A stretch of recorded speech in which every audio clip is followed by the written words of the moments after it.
Hi, this is Manoj here, founder of Coffee Tales and Frozen Tales. We have branches in Chennai and Bangalore as well.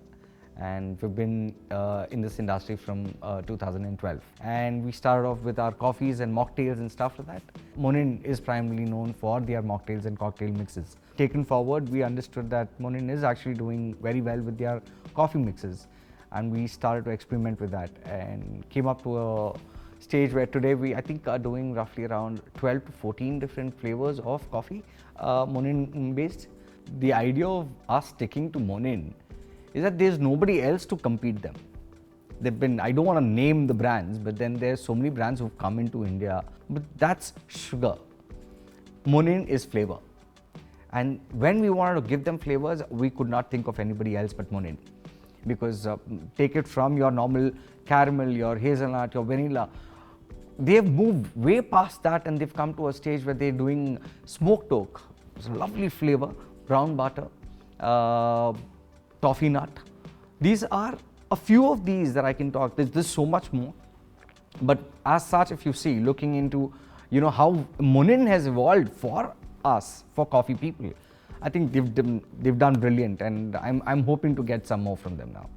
We had to incorporate MONIN into our menu by all means only for a reason that we want to make it easier for people to understand flavors, for our baristas to basically play around more with the flavors, because one, they are consistent. Second, their flavors are brilliant.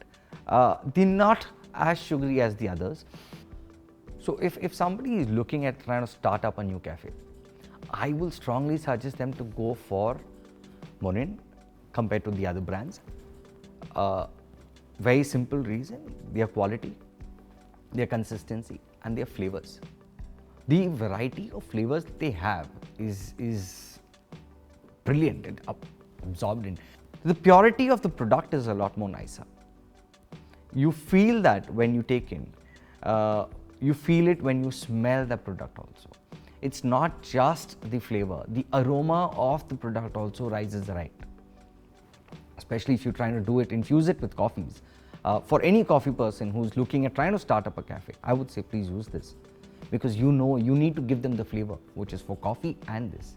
I think with MONIN that they have now the kind of flavors they have and what they're working on, I'll have a larger menu, which will help me in terms of my revenue as well, obviously. So when I'm able to give you more flavors, you would want to try everything out. The whole idea of getting to know more about coffee, getting to know more about the flavors, which we never even thought of, is what these guys are thinking. Your hazelnut, okay, fair enough. Your vanilla, fair enough. But smoked oak, and whoever would think that something like this could also be done. And that's something that these guys are doing, and I'm waiting for them to come up. It's always a suspense with them. They always surprise us with something nice. So we're looking at trying to get in more flavors so that we can expand better. And I think with where I'm going forward with MONIN, that does contribute quite an extent towards my business. Because it's not just pure coffees that I'm giving. I am selling experiences to them, which they are selling to me now. So they're giving me the experience for me to sell right, which is good enough, I think.